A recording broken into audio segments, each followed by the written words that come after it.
For the Board of Selectmen meeting is Pledge of Allegiance. If you'd all please stand.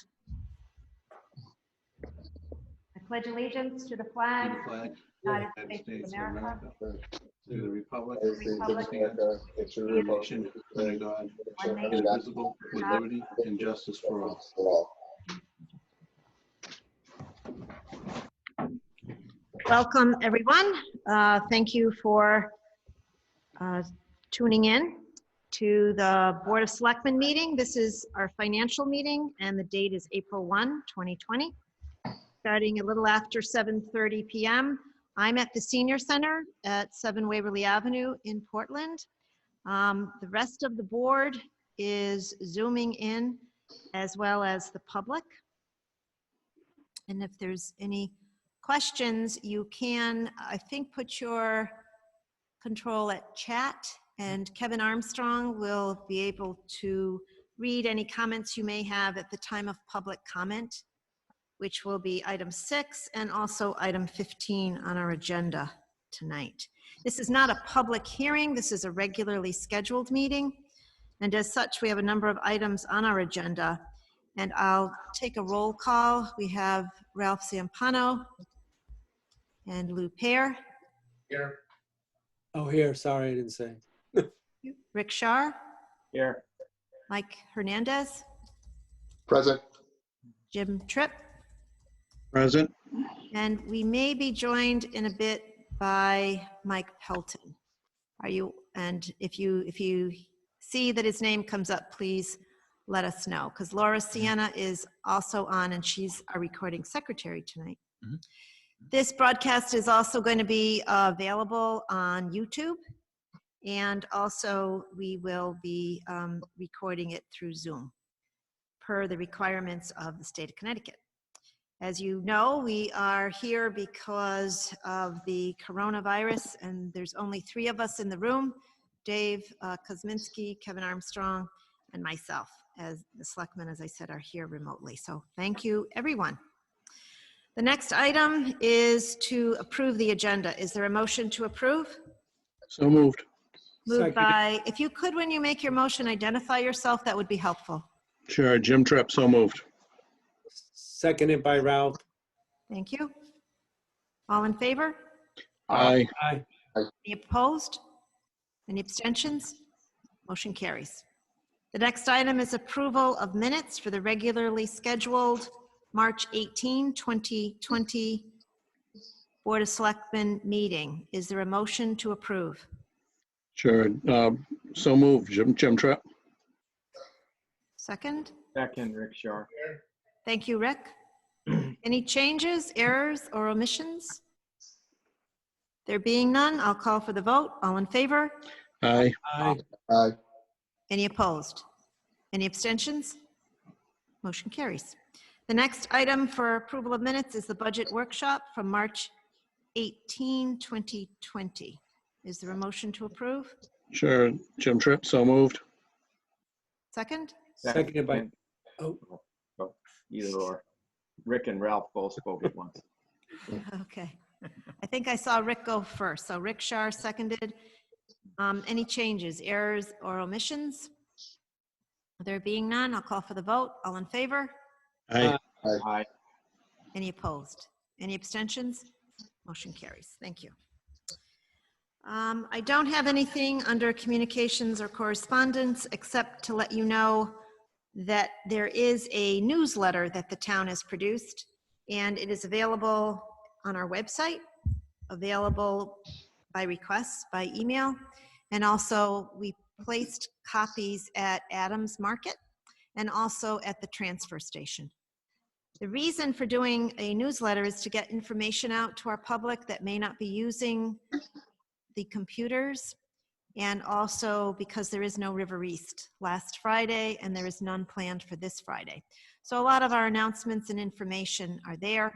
I encourage all of you to get a copy either online or in person and read it. It's really very well done. I want to thank Michelle Sapaglia, my assistant, who edited the newsletter, and it came out really good.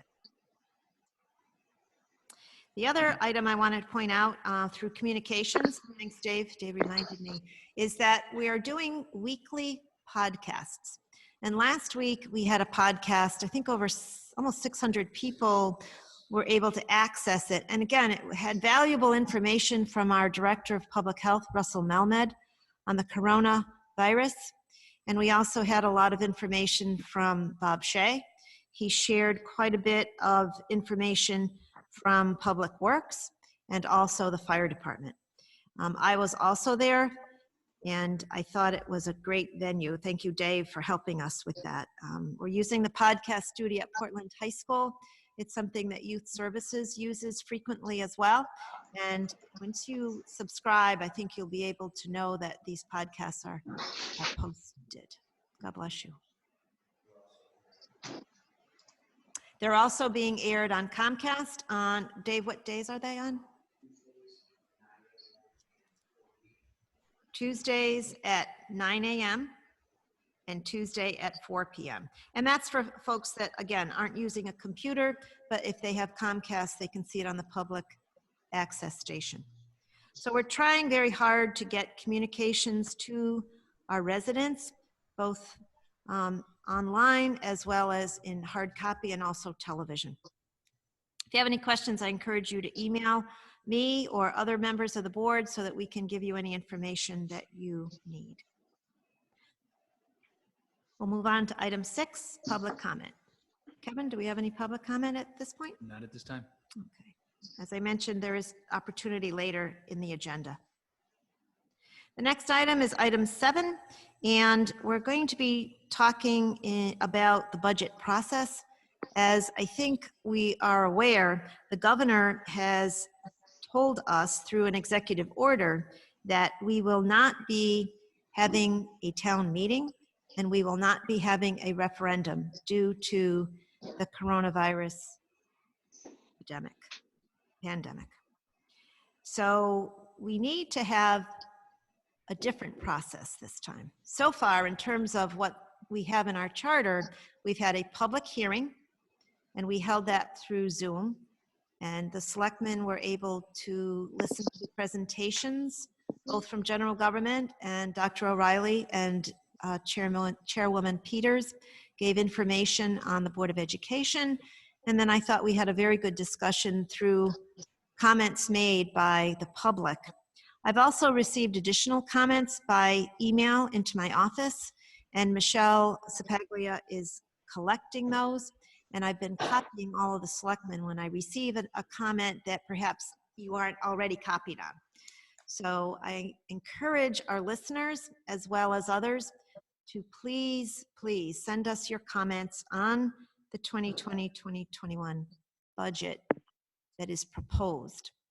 But at this point, I want to open it up to the selectmen to see if there is some ideas and some requests for how we will adopt the budget, which, as I understand it, must be adopted on or before June 15. So the rules have changed. No longer, as I mentioned a few minutes ago, will we have a town meeting, which is typically the first Monday in May, and we will not have a referendum, which would be the following Monday. And if the budget had not passed at that point, we would have had a second budget. And if that had passed, that would be the budget for next year. And as you know, if it hadn't, then we would have had the selectmen set the budget.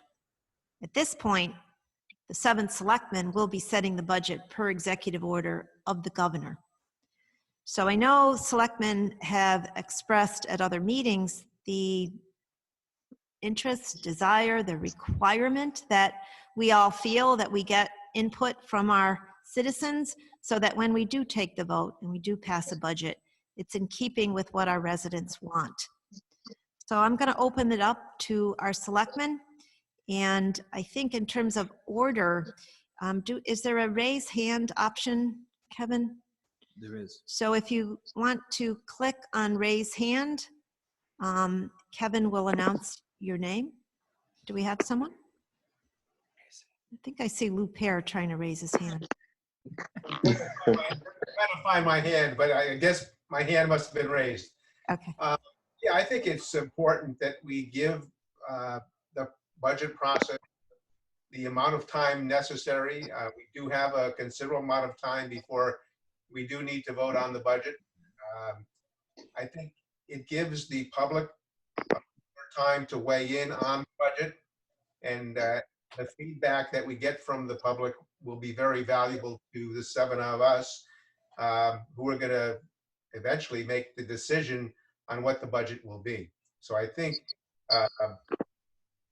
we have one more meeting in April. We have 2 in May. You know, you don't want to go too much further than May. Maybe we make a decision in the middle of May, or maybe we make a decision the first week in June as the time in which we vote on the budget. Thank you, Lou. All right, Michael has his hand raised. Michael? Hi, Susan. Mike Hernandez. So the citizens of Portland that have reached out to me, I basically got 2 sides of their opinions, and one is they support the 3.8, forgive me, the percentage increase in a Board of Education increase, and then the other half have also reached out and suggested that we fall back to last year's budget or no increase at all for the time being because of the uncertainty of the situation that we're in. So I just wanted to let everyone know that that's what the citizens have been saying to me personally. So thank you. Thank you, Michael.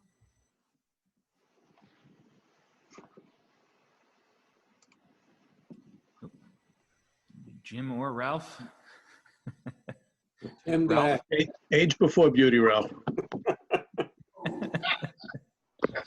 So with regards to what I think, I would think we would still probably want to have a session which, you know, I thought we'd just run the workshops, maybe run them a month or so later so that we could meet and talk with each of the groups as we had planned.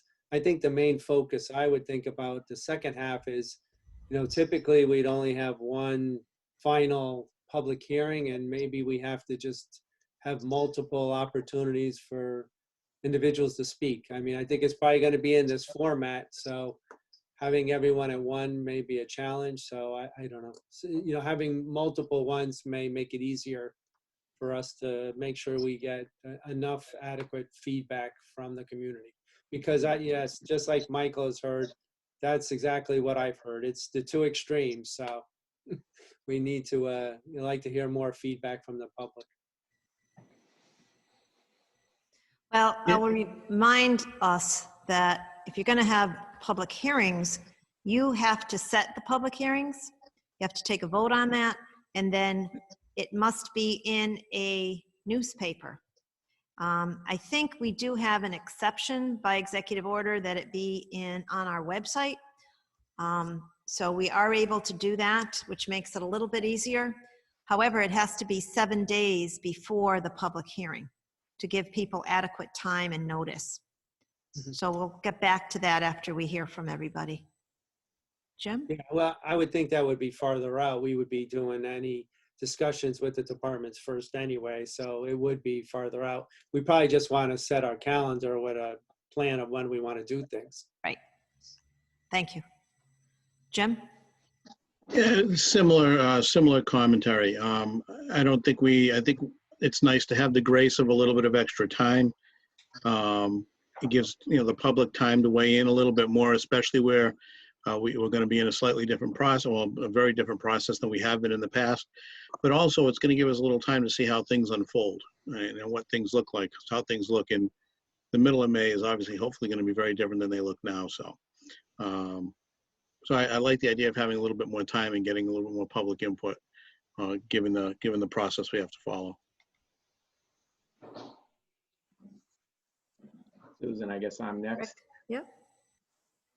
So I've been following your, looking at all the emails, and like Mike Hernandez said, it seems to be there's a lot of support for the Board of Ed budget to be either fully restored or at that 3.8 number, and then you have the other extreme that want to see little or no tax increase. And, we're certainly in dealing with a lot of uncertainty as far as the economy goes. I like the idea that being it's going to be, well, I don't like the idea that it's coming down to the 7 selectmen, but the fact that it is, I like the idea that we have more time to listen to people and also discuss it amongst ourselves. I would think that because the 7 selectmen are really, that's the final vote, that we wait. I mean, that we use April and May to gather as much information and probably not vote on it until June. One thing I'd like to know, or try to find out eventually here in the whole process is, can we, I believe there's something in the Board of Education budget about some study on our facilities. And I'd like to dig into that a little bit more, because down the road, it just seems like we're spending quite a bit of money to operate all the buildings that we do for the schools. And could we better use that money to have more teachers and other better education tools than having to pay for heat and lights and capital improvements on all the buildings that we're trying to maintain. In other words, maybe we don't need all the school buildings that we have. I don't know that. Yes, what the answer is to that, I'm just saying, maybe we should be looking down that path for the future. Because I know, I mean, I've read all the letters from the people that were very pro the school budget and actually wanted to see it increase, not decrease. So I think that's really something that going forward we gotta look at, because otherwise we're always going to have this issue where the people with kids in town want a higher education budget, and the other folks in town that maybe don't have kids in school or are senior citizens don't want to see as much money go into the education budget. And that's really, to me, the crux of what we have to decide as selectmen. So anyway, that's enough said. I'd like to talk a little bit about process. Okay. In terms of, do you want to let me start perhaps with tonight's April 1. So we're talking about how we want to set the calendar going forward. The next regularly scheduled meeting would be April 15. We do have a public hearing that night. And the other unfinished business that we have is associated with that public hearing, because that public hearing is a supplemental appropriation, as you'll recall, of $600,000 from last year's surplus that we are allocating for capital items, preferably this fiscal year. And as I understand it, in talking with some of our representatives within the state government, there may be another executive order from the governor that will allow cities and towns to pass supplemental appropriations without the required town meeting. So I believe we would be required to have a public hearing for that, but we would not, if this comes through, we would not be required to have a town meeting, because you can't have more than 5 people at this point in a room. So to comply with public health measures, we wouldn't be able to have the town meeting. If there is no executive order, then we would not be able to proceed with that supplemental appropriation. So I want you to remember that's unfinished business, and something that we have some critical infrastructure items within that allocation that we need to complete. The timing is going to be dependent on whether that executive order is realized or not. In May, we have a May 6th, a regularly scheduled meeting, and a May 20 regularly scheduled meeting, and then a June 3. And I think if we go much beyond that, we're cutting it pretty close. But the third Wednesday in June, let me just check my calendar.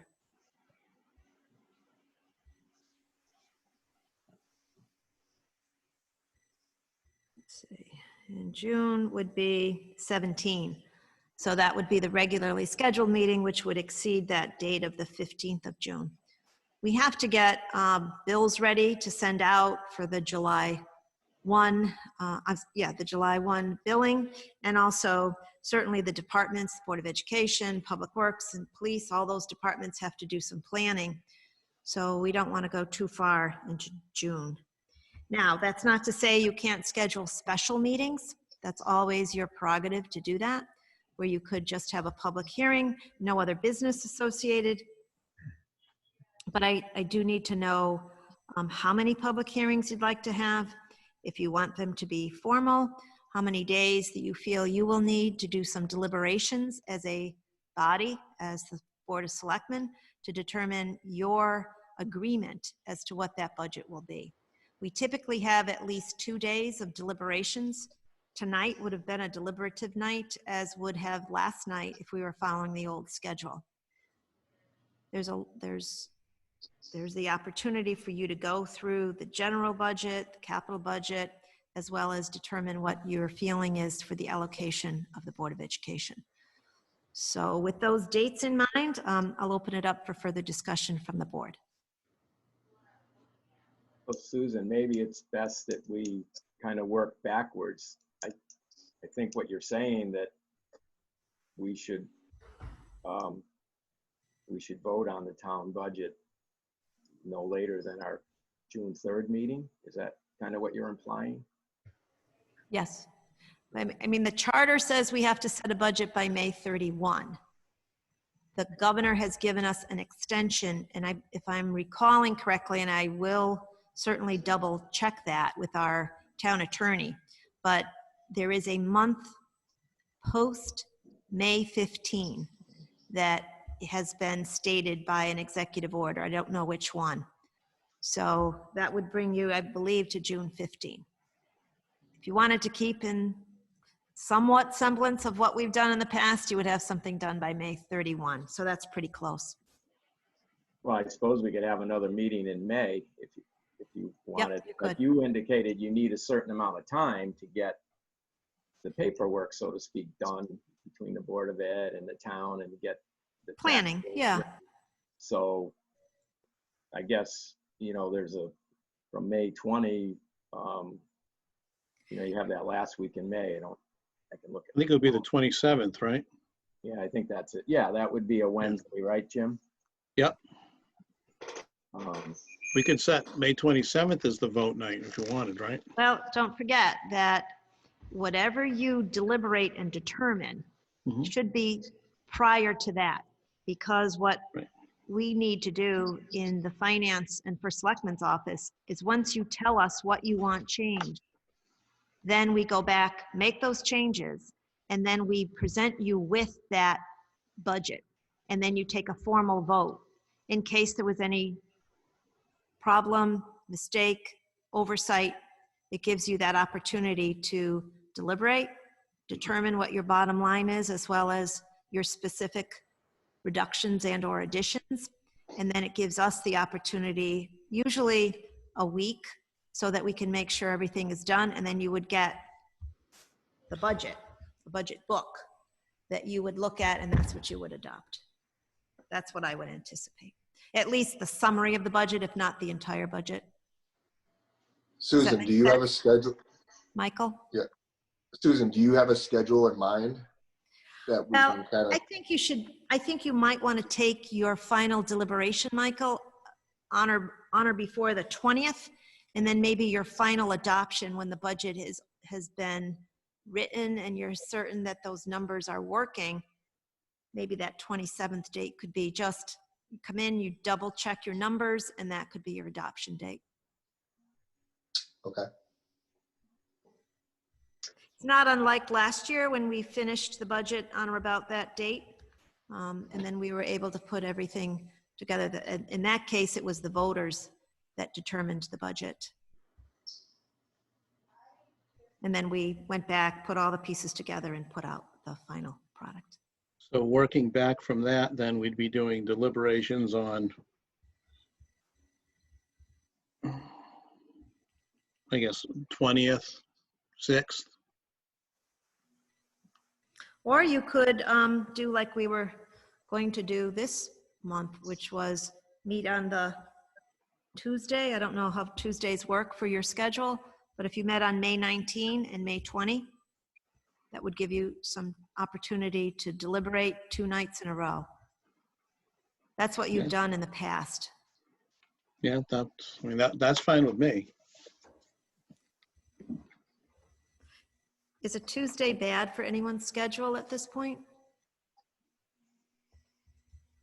No, I think that's good. I was thinking, Susan, that if in fact we have Board of Selectmen meetings, one more in April, one more in May, well before the 27th, that we could have, hearings or deliberations, budget deliberations and presentations before the Board of Selectmen meetings. So, for example, if we started at 7 for that board of, the deliberations, if it extended past, let's say, 7:30 to 8 o'clock, we could still listen to what's being presented.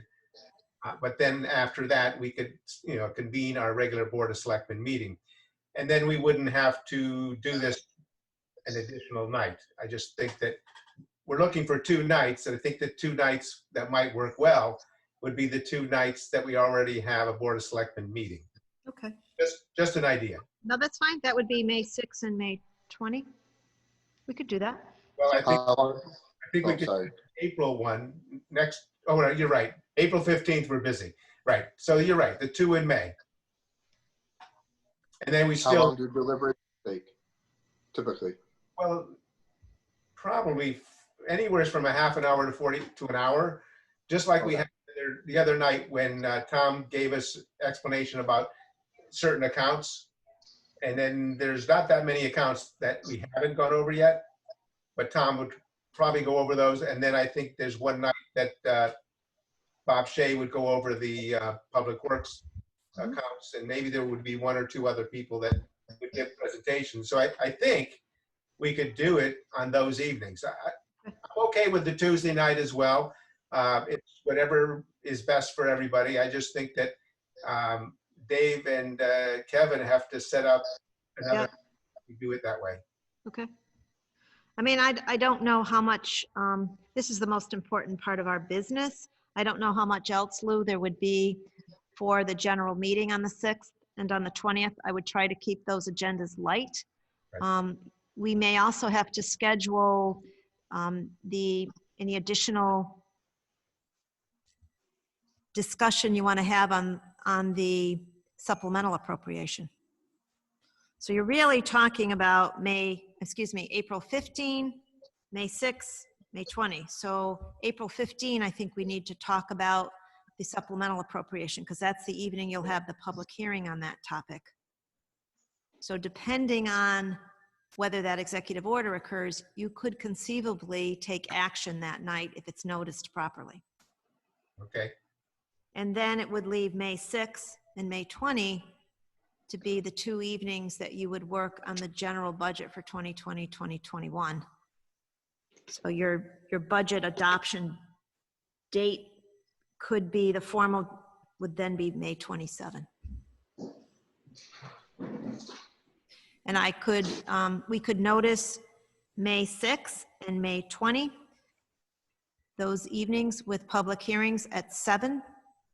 And depending on the amount of work that is necessary for general government, if you want to have the 7:30 regularly scheduled meeting, we could. If there isn't a need, we can cancel that meeting and you could just proceed with the public hearing and then followed with some deliberations. I think you want to have some opportunity, of course, to listen to the public, and then time for the 7 of us to discuss what you heard. And that would give you the opportunity to do that on the 6th and then again on the 20th. But we would notice it as budget deliberations.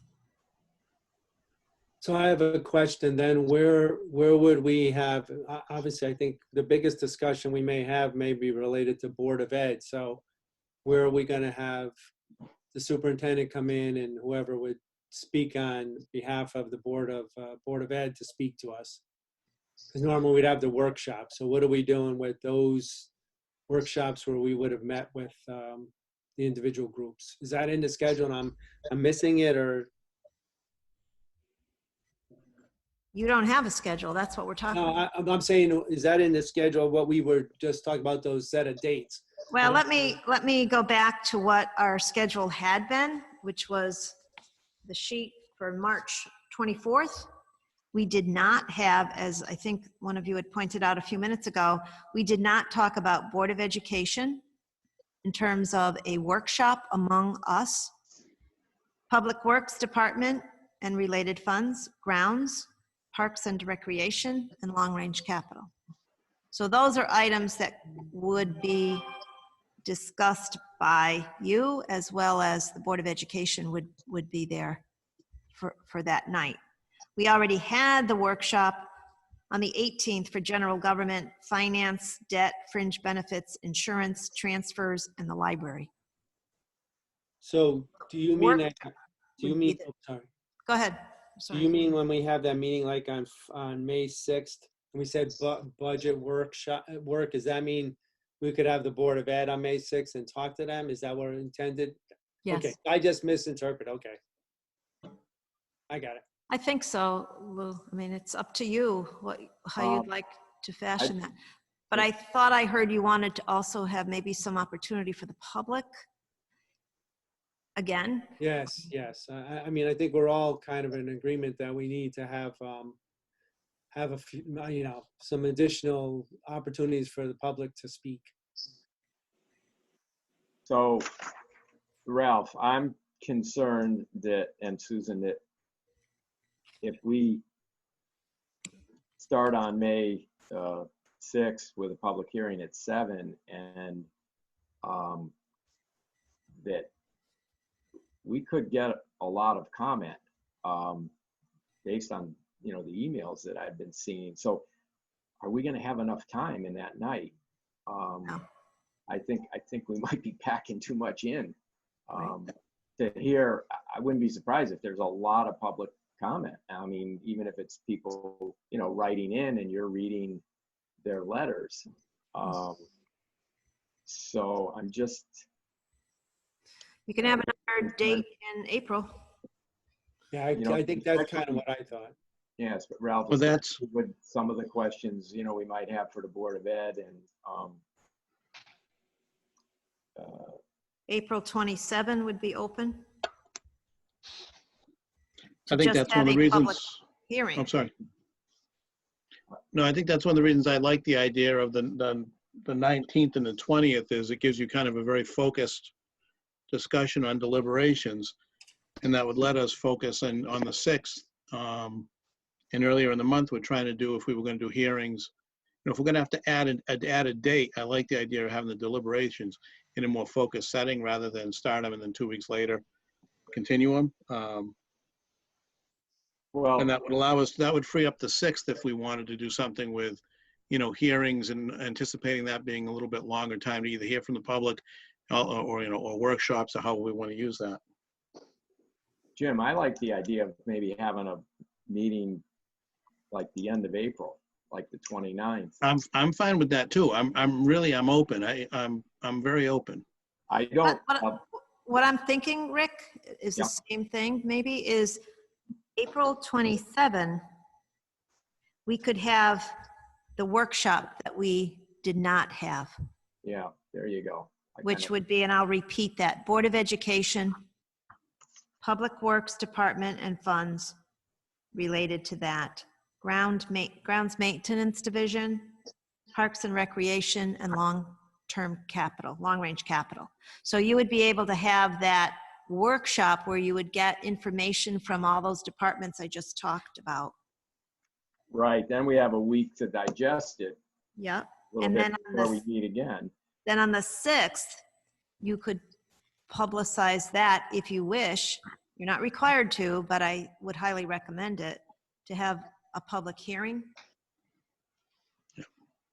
to get some input before you do your deliberations on May 19 and 20. Yeah, I may have a conflict on, well, I do have a conflict on the 19th, but I think it's gonna get canceled if this current state of affairs continues into May. So, I'm just throwing that out there, but if we're gonna need, yeah, if we need 2 more nights, the 19th and 20th does seem to make. And then, as I've said, the 27th would be your formal vote that you would take to adopt, which wouldn't be a long meeting. It's a lot of meetings. There's a lot of work on your table.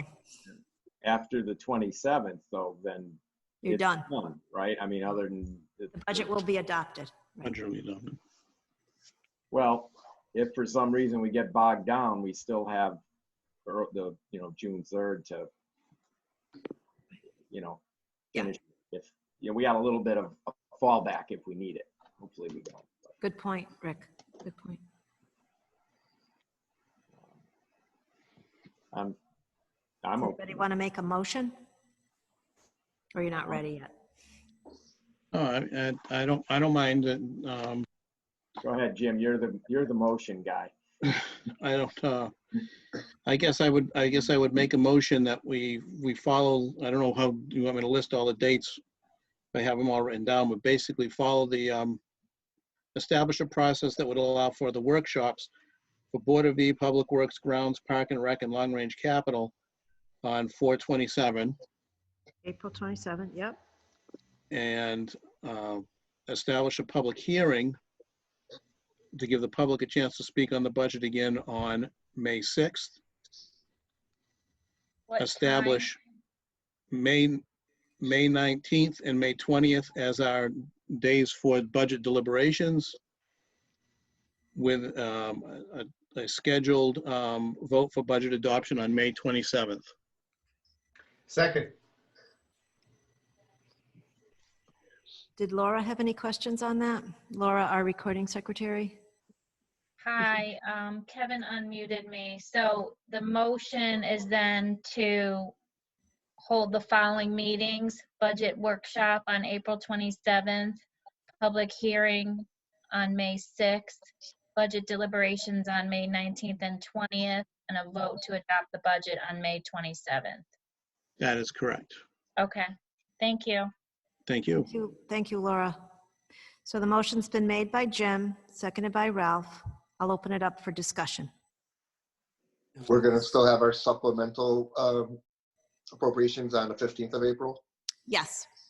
Okay, just making sure that was in there. Not certain, Michael, that we will vote that night. It all depends. You might be voting on that at another time or not at all. Because remember, if the governor doesn't say we can adopt such a move, we can't do that, then we'll have to figure something else out. Okay, And Anybody else? Just for reference, I didn't second it. Someone else did. I think Oh, Lou I did. I think Lou did. apologize. Lou did. Thank you. Seconded by Lou. Is that correct? That's correct. Yes. Any other comments on that schedule or the content? So my office will be scheduling the public hearing, I'm going to presume for 7 o'clock on May 6th. Is that appropriate? And that's by Zoom as well as by written comments. And I'll just tell the audience that anytime you want to give comment, you can send that by email or by US mail. Yeah. So Susan, all the comments will get read, correct? They don't have to all be read. I will tell you, it could take a long time. It's not a requirement that it be read.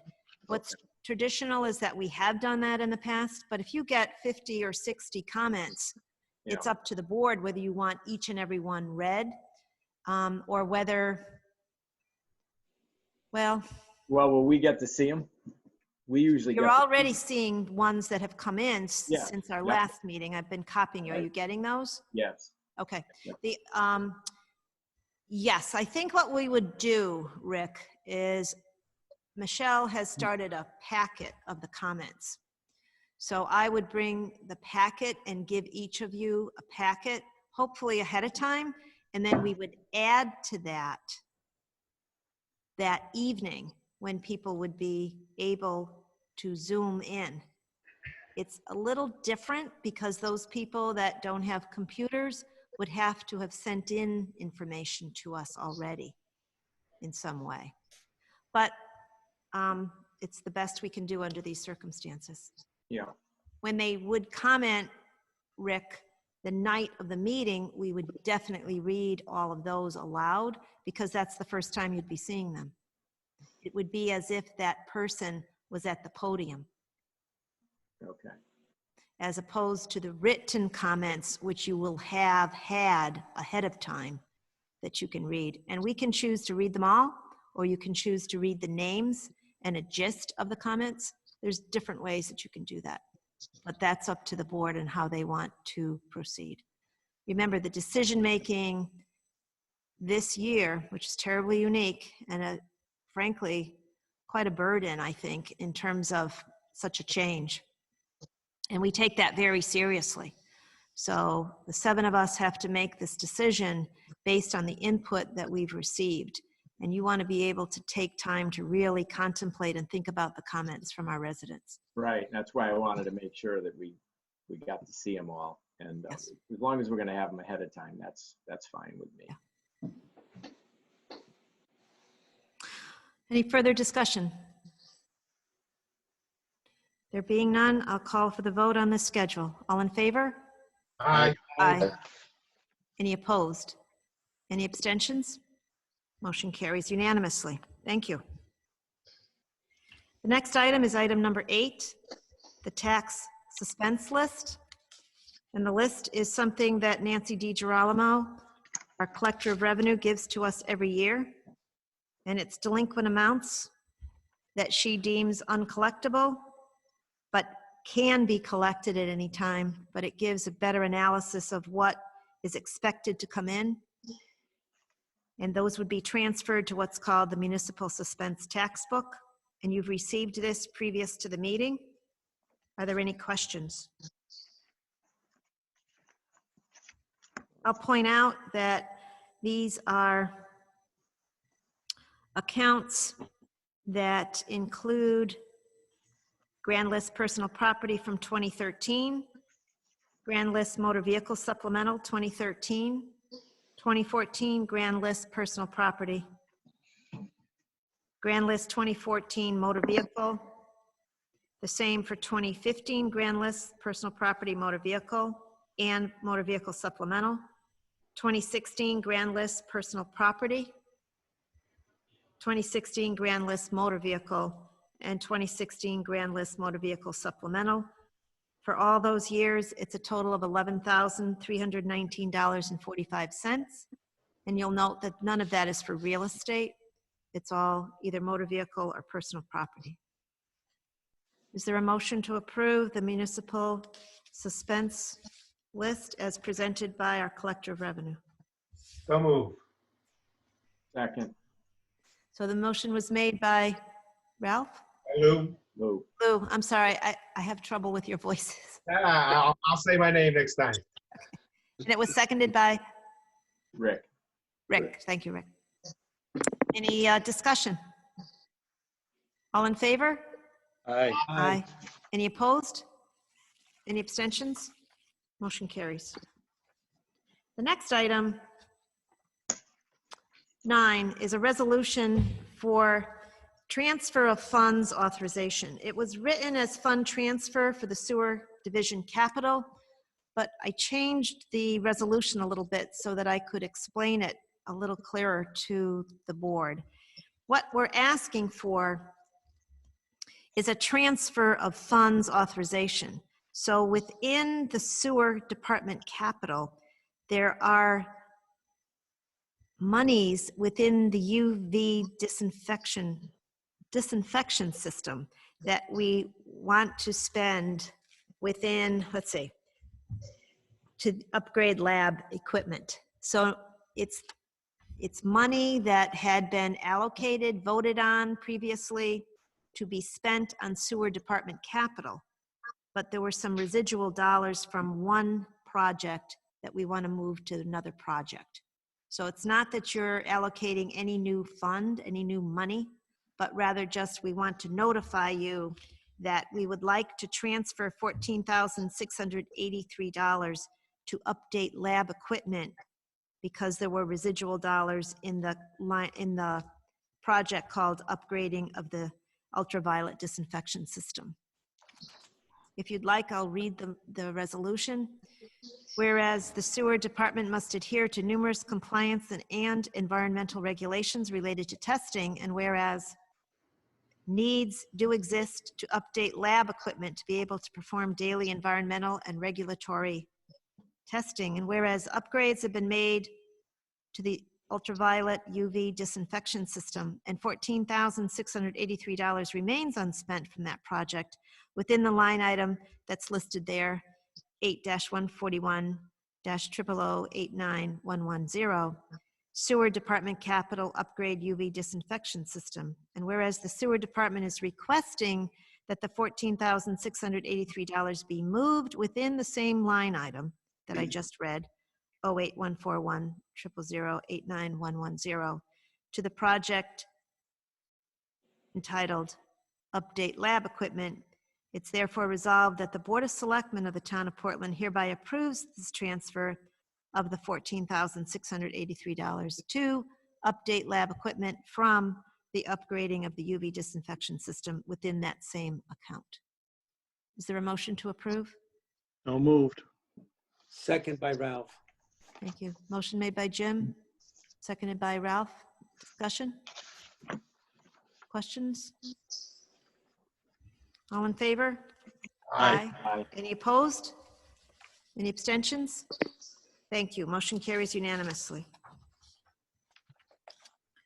The next item is, you may recall that we are going to be applying for a small cities grant for homelessness diversion. And some of the requirements is that we take a look at some of the past grants and/or programs that we had under that small cities. And one of them was a loan that we had made to Cavallari's Bakery and Deli. And it was not paid back. And it's not owned by the same person anymore. He's left, did not pay the debt. It's within the allowance within the small cities program that the only group that can forgive that would be the Board of Selectmen. So I'll read this so people will understand what it is we're voting on. Whereas the Town of Portland made a loan on September 15, 2005 to Cavallari's Bakery and Deli, formerly 264 Main Street in Portland, in the principal sum of $26,000. And whereas the purpose of the loan was to assist Cavallari's with the acquisition of equipment and machinery in connection with its bakery business as part of the Community Development Block Grant Fund program. And whereas the town did not file a UCC 1 financing statement to secure the loan, and whereas Cavallari's Bakery and Deli has made no payments under the term of the loan, and whereas the proprietor of Cavallari's Bakery and Deli moved out of state, and Cavallari's Bakery and Deli reported a dissolution sometime in the year of 2013, therefore be it resolved by the Board of Selectmen of the Town of Portland that said loan sum, including the principal and any interest, be and hereby a write-off expenditure in the Community Development Block Grant Fund, Fund 51, where the asset is currently recorded in. Is there a motion to approve? So moved. By Jim. Is there a second? I'll second it, Ralph. Second by Ralph. Discussion? I have a question or two, Susan. Sure. Rick? So this was, the money that we loaned them was money that the town got from a grant? Is that Yes. correct? Okay. And just curious, why didn't we file a UCC? Honestly, I don't remember why it wasn't done. It could be that it was an oversight. It doesn't clearly say that here. The current collector of revenue, I don't believe was working in 2005 with us. All right. Well, lesson learned, because in my experience, when I've ever had to borrow money for equipment, the Right. lender always files a UCC. It's a mistake. It Yeah. should have been. And You're then right. as far as, well, I guess if he dissolved the LLC, I mean, did we make effort to try to Yes. round it up? Yeah. Well, we tried, yes. And we were unsuccessful. Yes. Okay. Susan, this is Luke speaking. Yes, Lou. Is that equipment, was that equipment purchased? Yes. And if that equipment was purchased, is it still now in the building in Portland? I don't know in 2020 if it is. I believe some of it was in 2013, but the owner was not the owner at that time. It had been sold. So Malili might be still using the new equipment that came under that loan? From 2005, 15 years ago, I'm uncertain. Yeah. Well, you know, I'm just saying that if in fact the equipment is still there, if you didn't pay for it, obviously we benefited from the equipment being in the building. It upgraded the business that's there now. I don't think we can go back and try to get the money from him. I don't even know where he would start to find him. And obviously, it doesn't seem like he wants to pay for it. So I think that this is one of those cases where it fell through the cracks. I want to give just a little perspective. Back in 2005, that particular property had been vacant for a long time. And there was a concerted effort by many in the business community as well as the town to begin to get business into that area and to begin to rebuild our retail and restaurants and things of that nature. So while we're not getting back the $26,000, the investment in that building was of much greater number in terms of the renovation that occurred and has occurred since. So while the actual dollars are not realized, I would argue that the investment that was made in that building, in that business, which there's another business there now, and both have been successful, has been helpful in that regard. Yeah, Susan, to just, you know, you're right about that. And I suspect that Malili's has maybe used some of that equipment. I mean, it's getting pretty old now, but bakery equipment, Yeah. ovens and stuff last a long time. But even if Malili's did use and is using that equipment, I mean, he's been a good member of the business Oh, community. yeah. And one of the purposes of these grants to municipalities is to stimulate economic growth and to help businesses. And on some occasions, you can write it such that it is a grant and that it's not only a loan. Michael, did you want to say something or? No. I saw your light on. Okay. Oh, So, sorry. you know, we did accomplish the improvement of the business. We haven't made too many of these loans in the recent past. Let me just ask this, as the existing businesses there now current on their property taxes? Are we at As least the steady? last time I checked, yes. Okay. I did not check before tonight's meeting, but I have not had that reported to me that there's any problems there. Yeah. It's a viable business Okay. and a big contributor to our town, I would add. Mhm. Yes. Are you ready for the question? Motion's been made and seconded, correct, Laura? Yes. Thank you. All in favor? Aye. Aye. Any opposed? Any abstentions? Motion carries unanimously. Thank you. The next is a resolution for Quarry Heights Renovation Fund. This is, I'm sorry? I thought I heard someone. Item 11, Resolution Quarry Heights Renovation Fund. This is the same grant program, another project, which was the Quarry Heights renovation. Now, there's been two major projects at Quarry Heights on Main Street. The first one was this project where there's some residual funds there that we're just going to be moving to another fund to close out that particular account. The second grant that was received by the Housing Authority.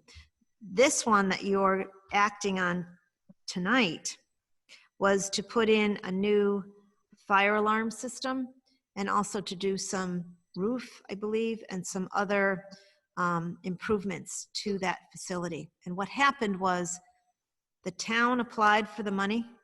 I believe it was about $500,000. That money was then used to improve the Quarry Heights area. All of the work was done. And then subsequent to that, they applied for another, I think it was over $1 million. It might've been a few million to do the new siding and all the other improvements that have been made. If you haven't had a chance to be, excuse me, at Quarry Heights, you should take a walk there. It's really quite lovely. They've done a wonderful job of improving and updating that area, and the apartments really inside and the exterior have been improved immensely. And I want to compliment the Housing Authority on the work that they've done. So would someone like to read this particular resolution? Sure. Why Thank you, not? Jim. All right. This is Quarry Heights Renovation Fund memo dated April 1, 2020.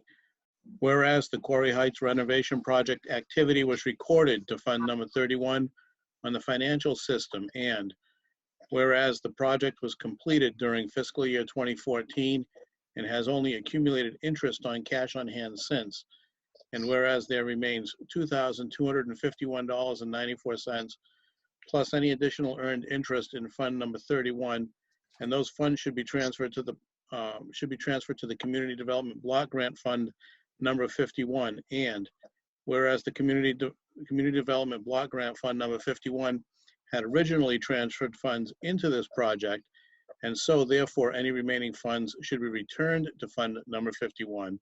Now therefore be it resolved that the Board of Selectmen of the Town of Portland hereby approves the transfer of $2,251.94 plus any additional earned interest from fund number 31 Quarry Heights Renovation Fund to the fund number 51 Community Development Block Grant Fund. This will close fund number 31 titled Quarry Heights Renovation Fund. Are you making that a motion? I am. Thank you, Jim. Is there a second?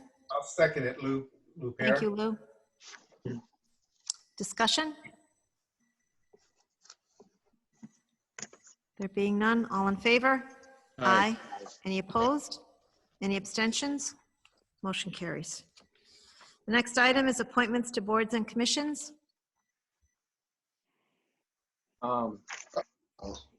Rick, Susan, Mike, I'll just say this, Mike, according to Susan, the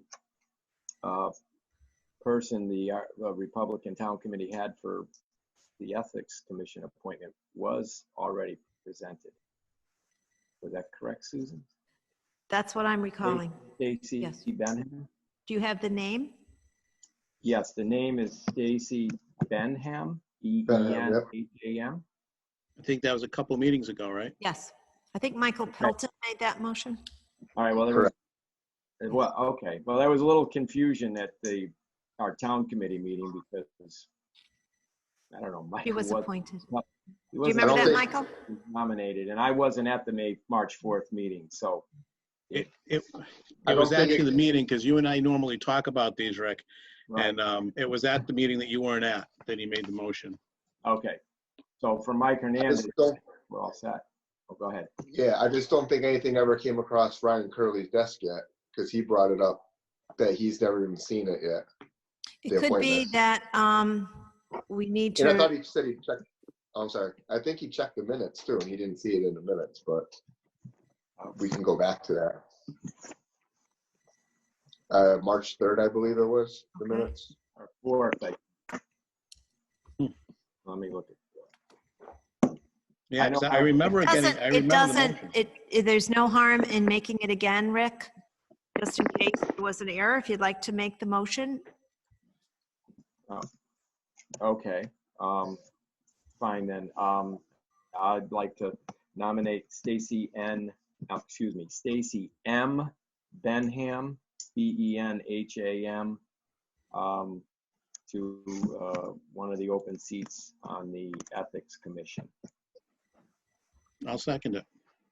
All in favor? Aye. Aye. Aye. Opposed? Any abstentions? Motion carries. We'll check on that. Thank you. Okay, all right, thank you. Any other appointments tonight? If not, we'll move on to refund of excess payments. All right, would I'll like- make a motion that we refund $24.69 to Richard Branifort. Seconded by Ralph. Thank you. All in favor? Aye. Opposed? Any abstentions? Motion carries. I make a motion that we refund $10 to James Moats and Christy Moats. Seconded by Ralph. Want to just mention the amount? I know it's $10. Thank you. I didn't quite hear you. Thank you. No Motion's worries. been made and seconded. All in favor? Aye. Aye. Any opposed? Any abstentions? Motion carries. I make a motion that we refund the amounts of $10 and $14.88 to Eric Handel. Seconded by Ralph. All in favor? Aye. Aye. Any opposed? Any abstentions? Motion carries. I make a motion that we refund the amount of $30 to Joseph C. Madden Jr. Seconded by Ralph. Thank you, Ralph. All in favor? Aye. Aye. Any opposed? Any abstentions? Motion carries. And I make a motion that we refund the amount of $100.66 to Catherine M. Paradise. Seconded by Ralph. All in favor? Aye. Aye. Any opposed? Any abstentions? Motion carries. Thank you. That's it. Number 14, status reports. So I have a quick item to bring up with regards to the park. Obviously, everything's progressing. They're working on the building. I haven't had an update recently, and in light of the situation, I actually haven't even been out there the last week or two. But I know that we have formed committees to talk about signage at the park, and also with regards to any type of opening festivity we may have, which obviously has gotten very much more complicated. So we'll have to just see how things play out. But one of the final things we had was naming the park. And so I had asked the committee just to give their recommendation or their suggestion. I know it is our body that makes the call on the naming, but they had provided a name that came out of discussion, and I didn't know how we proceed on this in terms of how we wanted to go about approving a name for the park. Why don't you tell us what it is? The name that they recommended was the Portland Recreational Complex. We can put that on a future agenda. And typically it's by the Board of Selectmen. Yeah, and they knew that. I explained that to them. They just was what they thought. Yep. Thank you for the recommendation. But we'll put it on a future agenda for the Selectmen's vote. Sure. Ralph, I have a question about the park. Yep. So, with all that's been going on here, with the virus and whatnot, are they still doing any work here? And what has all this done to the schedule of completion? I don't, from what I knew, they were still doing work. So I think realistically, it probably hasn't done anything to the schedule.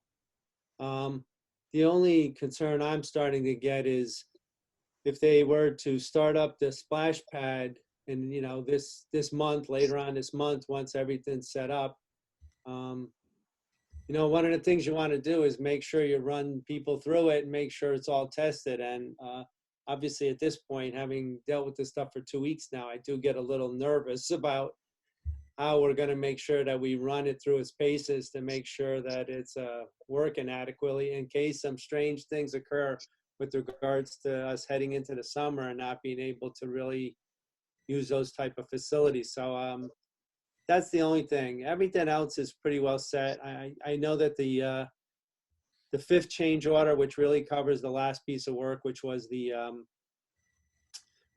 fitness area preparation and equipment. I know, Susan, I know they said they had passed that on to the town, so I didn't get a chance yet to check with you or Tom, but that change order has been set up and cut. Yes.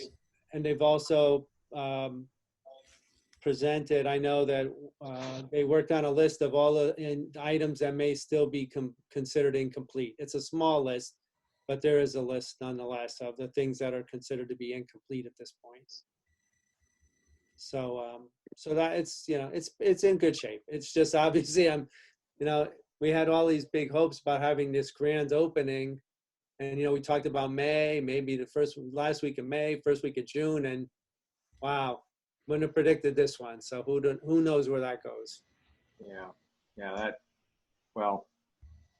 It just may have to get pushed back, and in the interest of public safety too. You don't want a bunch of large gathering or even really using the park until this whole virus thing calms down.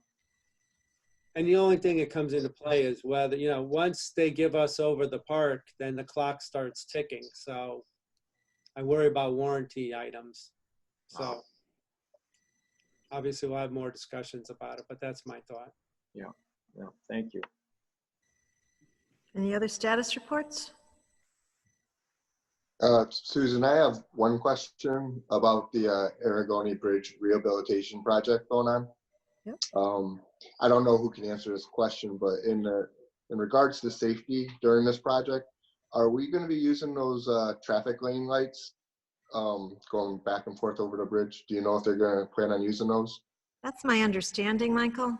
I haven't actually been on the bridge lately. I've been kind of staying at town hall. They told us at some of the workshops we've had with DOT that they would be using them. Have you noted that they are or are not?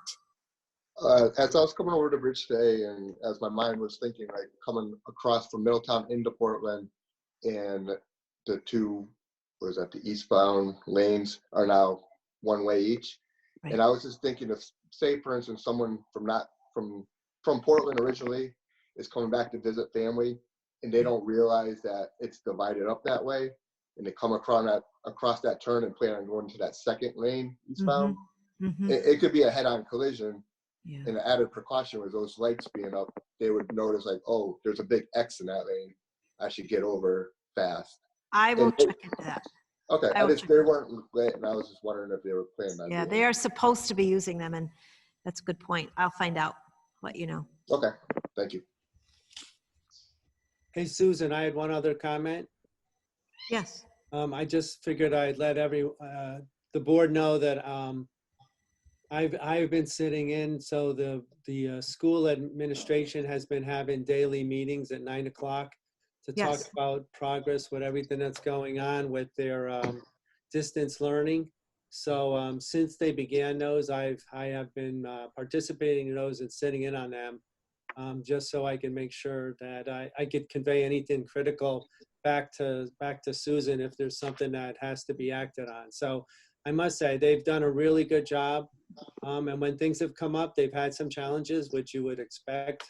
And as challenges come along, they've been very proactive in dealing with them and addressing them. So it's they've done a really good job. I think we were ahead of it and faster ahead of it than a number of the bigger towns and cities.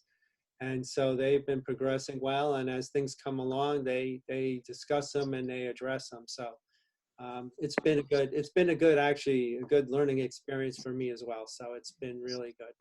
Thanks for doing that. It's a big help. And I'll say that I've gotten a lot of compliments on the school's ability to educate and change their style so very rapidly. So I do want to compliment Dr. O'Reilly and the board and all of the teachers and staff. They're really doing a phenomenal job, and it's a lot to their credit, and I thank them very much. Anything else under status reports? Yeah, just Jim? I always attend the Board of Ed meetings, right, as part of being the liaison. Last night they had their meeting via Zoom, same way we're doing it. It went pretty smoothly. Probably the most notable items that came out of that were, one, all of the principals gave presentations regarding the steps that they're taking at the schools, how they're doing the scheduling, et cetera. And it was pretty comprehensive and pretty good to see how at the different levels they're making this distance learning work. So that was good to see, and I'll agree with Ralph that I think the feedback is that we've been ahead of the curve. I know some folks, some friends of mine whose kids are in districts that are just getting it online now because with the need, they've had to really kind of play catch up and rush to roll it out. They also have been working very hard at taking a look at how this is going to impact, budget-wise and all that. And one of the things they reported last night is that they're seeing some savings in this year's budget with some of the places where they're not going to have to spend money. For example, the way where they allocate funds for substitute teachers, certain types of transportation, certain other events that where they pay on a as they go type basis, where there's going to be savings. And that number that they're looking at, I'll emphasize, as Dr. O'Reilly did last night, it's a very preliminary number because obviously there's an awful lot that can change. But right now that number was looking at about $260,000 for this budget year. And then the third thing that came out that was notable is they've continued to have a look done at the track and the condition of the track. What they reported last night is that they're really looking at the track right now is getting to the point where it's not going to be usable. So I think there's going to have to be and they're going to be taking a harder look at that with their experts and trying to figure out what the next steps are and get quotes and things and just trying to figure out what to do. So. Thank you, Jim. Anyone else? Kevin, public comment? None tonight? Informal discussion, number 16. Rick? Susan, I've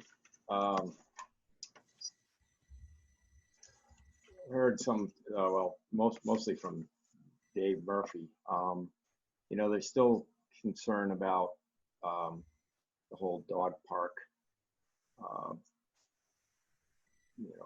Trying to set one up, and so I was thinking maybe when the dust settles, like sometime after budget season, that we might want to at least get some more input on that.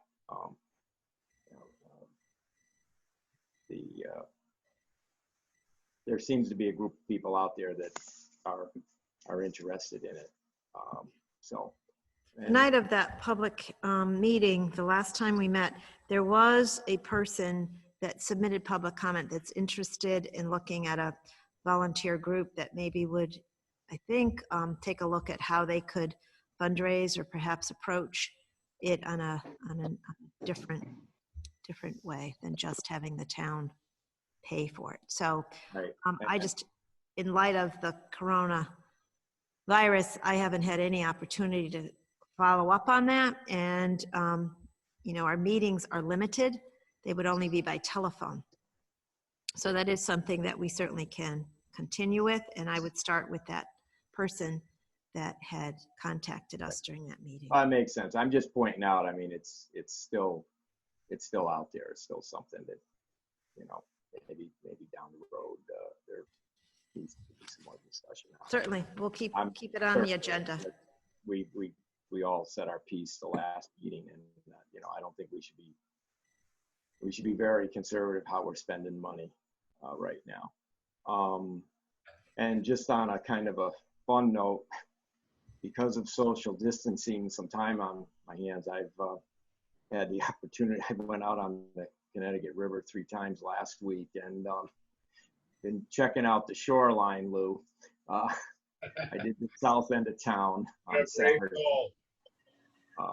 And surprisingly, there were quite a few people, not a lot, but there were people out there, mostly fishing, and the marinas are starting to, there was work being done, there was activity at the marinas, and so when things return to normal, Lou, we can get back on that river access project.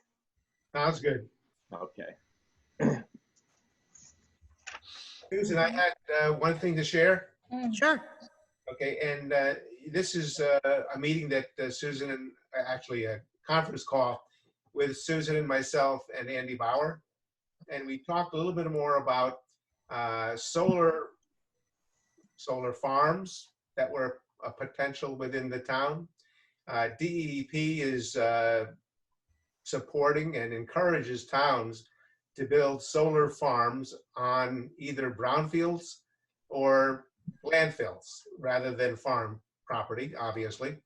And in doing so, this solar farm, which sounds interesting if it comes to pass, is that much of the electricity could be a reduction in cost for those people that are in lower income brackets. So people or residents from town could buy electricity at a cheaper rate if we were to install a farm at the transfer station. And then there is also a solar farm that's in the process of different companies working with them with the Fish and Game Club. And that area too, that electricity could reduce the price for electricity for some of our residents as well. All of that is good news. And today I did receive another piece that the feasibility of solar at the river, at the recreation park is a possibility as well. And that electricity that wouldn't be generated directly to the park, especially in the time when it's not being used, would go back to the grid, and the town would get credit for that. So there were a lot of good discussions about solar energy and reducing the cost for our residents. And I just thought that that was a very good start. The gentleman from the energy company or the solar company is going to do an evaluation of the transfer station and see if it's a viable spot. That's great. Now, Thank Lou, you. when you were looking at the park, you're talking about, for example, on the roof of the south-facing roof on the concession/utility buildings, or? That's what I suggested. They may come back and they might say that there might be a better way to generate more electricity on the hill with ground mounts, but that's not what I suggested. And my suggestion to them was to look just at the building. Would, maybe this is for Ralph, would the hill side be like, I don't know, not It would be good? perfect. It would be perfect. The North Hill would be perfect for it. Because it has southern exposure, right? I think The it would be perfect inclination, from a solar perspective. right? The concern I would have with doing that is that if you stop the sun from getting there, you're going to have a hill that's a fairly steep grade, that we've already got some issues with water absorption in that area and everything else.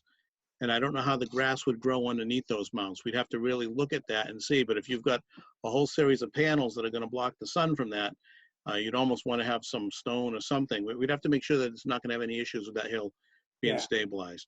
Yeah, and The that's other thing is we'd want to make sure of is that, and I know mine are not reflective, as long as there's not going to be any reflectivity issues with traffic on 17 as they're heading north. And I don't think that there would be, but we would just want to make sure we talk about a couple of those issues. Other than that, from alignment standpoint, and even from the angle, it's a pretty good place to do it. And it would also, with some of the fixtures that are at the bottom, it's probably not going to be a great hill to do a lot of sledding on. So having fixtures on there would also stop the sledding. So Just a few items we'd have to talk through. Okay. Yeah, and just with respect to that hill, I know because we've often talked about it as being a sledding hill, but when we really saw how steep it was and how high it was, we started thinking twice about it. Plus, some of the work that they've done at the bottom just to divert water that coming off that hill would make it a little more difficult with sledding anyway. And yes, now there's the bocce court and the horseshoe pit are on front and part of it. So Yeah. there's plenty of other hills to go down in the park. So we could look at alternates for that hill. Plus, we need to have snow, which Yeah. didn't happen this There year. you go. There you go. But I think it's great that I'll just say it's great that we're looking at all these other opportunities for solar. So Yeah, good job, Lou. it's something we need to be doing. Thank you. Thank you. Thank you. I have nothing else under follow-up, so I'll entertain a motion to adjourn. So moved. I'll Second. second that. Lou Pear. Seconded by Lou Pear. Made by Jim, seconded by Lou. All in favor? Aye. Aye. Any opposed? Motion carries. Thank you and good night. It's 5 of 9, 8:55. Thank you. Okay. Good night, everybody. Good night. Good night, everyone.